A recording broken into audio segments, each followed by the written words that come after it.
nice. You guys see it? Can you see it? Look at that. Look at that. Look at that. Oh, I spilled it. I spilled it.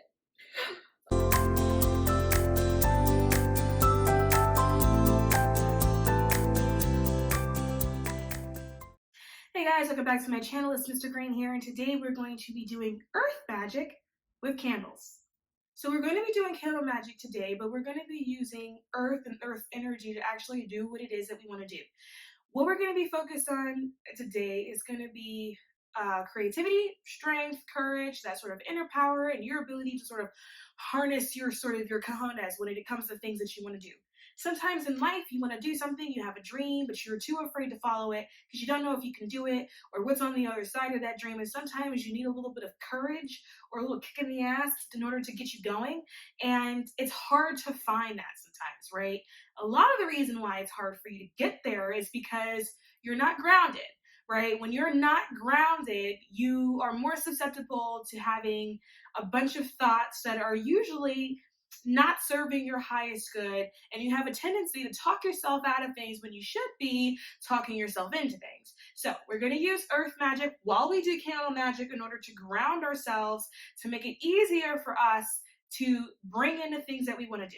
So today we're going to be focused on creativity, we're going to be focused on your inner strength, and you're going to be focused on your courage. Why? Because you want to use your courage and your inner strength to harness your creativity in order to manifest the things that you deserve to have, to manifest the things that are for you in this particular lifetime.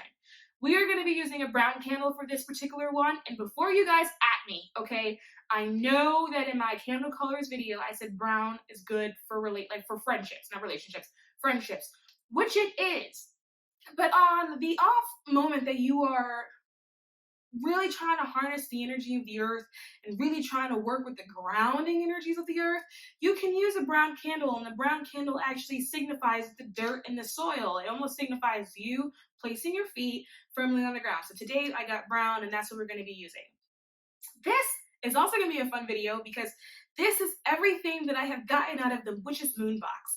What I have noticed is that the Witch's Moon box unboxing is really, really popular. People really enjoy watching those videos, but you never see people actually doing the activities that you get in the Witch's Moon. And so this is actually going to be one of these. I'm going to sort of make it my own, but these tools, the majority of them have come out of this most recent Witch's Moon box, which was this candle, this mortar and pestle, and these herbs, okay?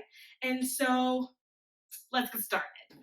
So what I want to do is make sure I have a clean space. That's the first thing. It's really important, or at least have a bunch of paper towels because things are going to get messy, okay? So what I'm going to do, I'm going to start with my herbs. I'm going to start the crushing, and I will go through what each and every one of them are. So we have lavender, we have benzoin gum, we have clove, and we have frankincense. So the Witch's Moon box actually supplied directions, which I'm very happy about, in meetings, which I'm also very happy about because I don't have to go look it up or try to figure it out myself. It's already here and I can just tell you the information.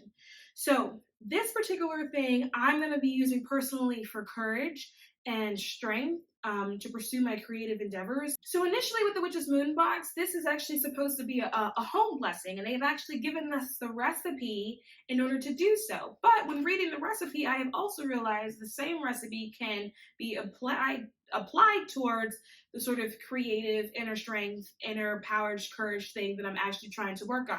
This recipe can go for both, so this is what I'm going to use it for.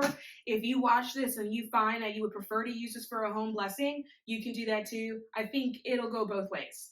Okay, so what we're going to do is create the sort of herb mixture first, and then after we create the herb mixture, I'm going to tell you what you can do with the herb mixture, okay? So we're going to start with the benzoin gum, and then this recipe says that I need 3 parts of it, and that it will give us purification and prosperity.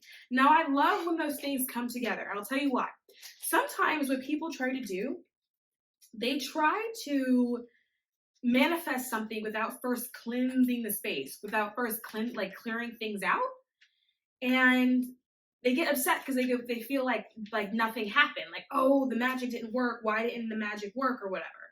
And what they don't realize is that unless you are really diligent about clearing out your space, letting go of things that like no longer serve you, releasing things that are no longer for your highest good, when you do try to manifest things, it's not that it's not coming to you, it just has nowhere to land because you're crowded.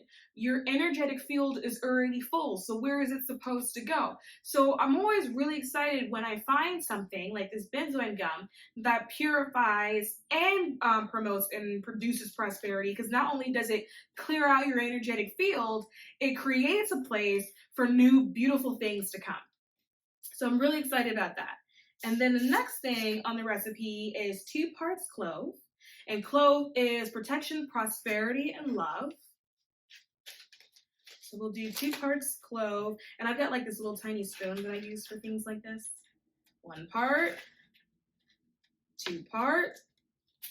And then we're going to do 2 parts frankincense, which is protection and spirituality.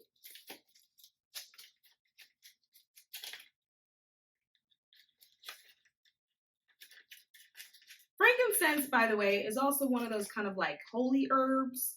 It was used a lot in ancient times to clarify the space and to remove negative energies and negative entities. It's incredibly strong. If you have frankincense essential oils usually come in the essential oil like starter packs. Like when you can get a pack when there's at least 6 oils in it, frankincense is usually one of them. You can use it for protection. And the next is 2 parts lavender, which is purification and tranquility.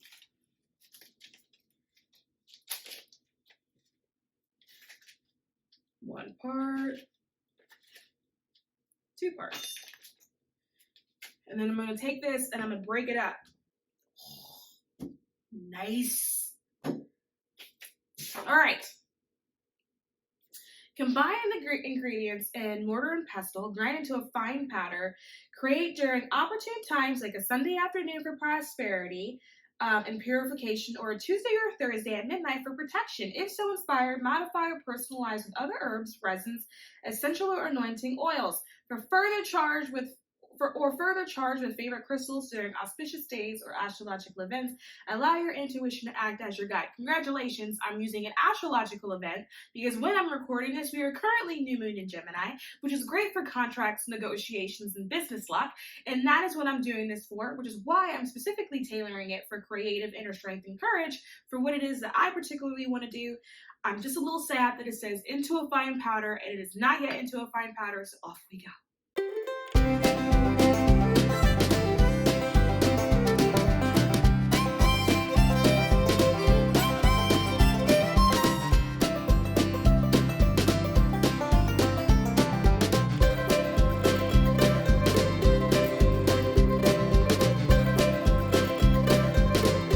See it? Can you see it? Look at that. Look at that. Look at that. Okay, so now that is done, magical uses. You can carefully burn as a loose incense over a charcoal disc, or wear as a sachet or hang throughout the home, or steep in a mucilin bag in warm water for a floor wash, or infuse in a mucilin bag for a magical bath, or anoint candles and tools with mixtures to consecrate. So I'm going to show you how to do 2 things with this because this is just an example, okay? You can do this with any herbs that you have and turn your herbs into an incense. So I'm going to show you how to turn your herbs into an incense. So I have this little incense burner right here, or I like to call it my little mini cauldron. And what I do, I have a charcoal disc in here already ready to go. I actually put the bottom in here with salt. The reason being is that it prevents it, in my opinion, from burning too hot too fast and from allowing this little thing to get really, really hot. So I just put salt in it. And salt, coincidentally, is also used for protection, so it kind of has a dual purpose, but it was really mostly to keep it from burning too hot. So it's full with salt at the bottom. And then I'm going to take my charcoal disc and then I'm going to nestle it in there. And then what we'll do is take some of the crushed powder that can now be used as a loose incense. And it does smell really good, guys. I'm going to just spoon it on top of the charcoal disc. And literally what you do is take a lighter, preferably a long one with a stick so you can, and then you're gonna light the charcoal disc until it glows red hot and it will burn your loose incense and the smell will release. And I suggest, and I actually recommend that you do this in a well aerated area, okay? Because next thing you know, you'll have a whole bunch of smoke and then the fire alarm will go off. And I'm speaking from experience here, okay? But the reason why I really did this is because I actually want to use the candle and anoint it with my candle. So they've already given us oil in this particular box this time. So I'm actually just going to anoint the candle with the oil that they have given us. The oil that they have given us is actually to serve the same purpose. And so all the work there is done. I don't really have to go back into my stash. Oh, okay, you know what? Just give me a minute. One thing that's really interesting, you guys, I spilled it. I spilled it. One thing that's really interesting is that when you do magic, you smell so good by the time you finish. You smell like every herb and oil that's out there. Oh, it smells so good. But now that I've ruined everything, I'm going to go ahead and start pouring some of it on my candle. And I'm going to anoint my candle with this oil. And I feel like I already hear some of you guys going, "What's in it, Mystic Rain? What's in it, Mystic Rain?" So hold on. Let me tell you what's in it. Oh, this smells so good.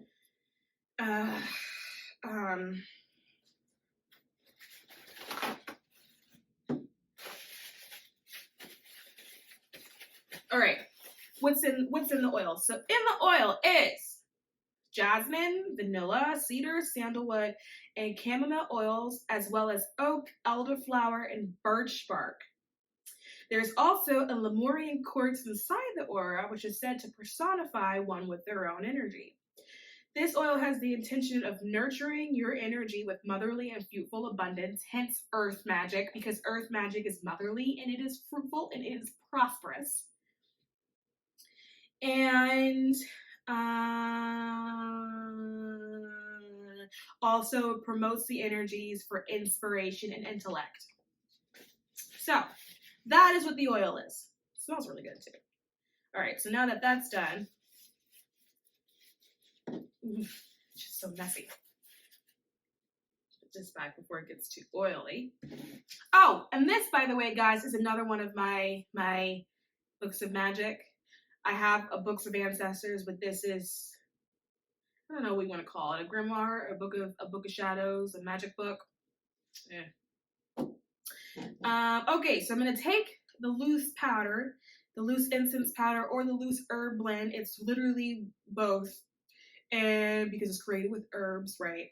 And I'm going to sprinkle it on the candle, and then I'm going to stick it to the candle. And this is what I finally call dressing your candle. Now, one thing I do want to say, be mindful if you have any sort of leafy herbs that are getting stuck to your candle. I mean, it's fine. It's not going to, cause harm if you're paying attention to it. Just be mindful of the fact that leafy herbs, actually herbs in general, fire likes it. Because remember, our ancestors used to throw leaves in a fire and then the fire will get bigger. Remember how that works? So they act as a wick. So you want to be mindful of the amount of big leafy herbs are on a candle. And if you want a bunch of big leafy herbs on a candle, that's fine. Just be mindful of it when it burns. Like literally watch the candle. Don't just run away from it. Like, oh, be mindful. All right. So here is the candle, fully done and dressed. Smells really good too. I also wish I really had like smell-o-vision or something. This is also a candle holder that I got from the Witch's Moon. There's a little bit of incense powder here that I don't want to go to waste. It's also not enough for me to actually do anything with. So I'm going to take it and I'm going to scoop it and I'm going to put it on the candle holder. I'm just kind of, going to get rid of, there's a big piece of clove there. I'm going to get rid of that because those like fire. And now that the dish is done, I'm going to take this candle, you guys, put it in front so you can see, and I'm going to stick the candle on the candle holder like this, and it's done. Here is your candle. So that is now your candle magic. Now this, remember, I use personally for inspiration or creativity, like courage and inner strength. This is also something that you can do the same exact recipe, the same exact method if you want to do like a home blessing or you want to do something for prosperity or protection. So it's a recipe and it is a method that you can use for numerous of different things. This is why I always say don't make yourself sick over candle magic. A lot of herbs have multitudes of uses. A lot of oils have multiples of uses, and hopefully you guys will be able to start to understand the many things that you can do with a small amount of ingredients when you're dealing with candle magic. So this was earth magic, particularly because we were harnessing the grounding energies of Mother Earth, so I can get all those creative ideas that I want. If you want to do it for protection, you're harnessing Mother Earth energies to protect you. Same thing with prosperity, because Mother Earth is good for grounding and fruitful abundance. And because you got to think trees, grapes, fruit, right? And so that is why this particular candle is brown. But again, you'll eventually learn that you can use candles, different colors for numerous different things, different herbs, oils for numerous different things, and it's all going to be part of your candle magic journey that I help to facilitate you on. So, guys, I hope that you liked what you see. I hope this was helpful. As always, if you like what you see, subscribe to this channel, and I will see you guys soon.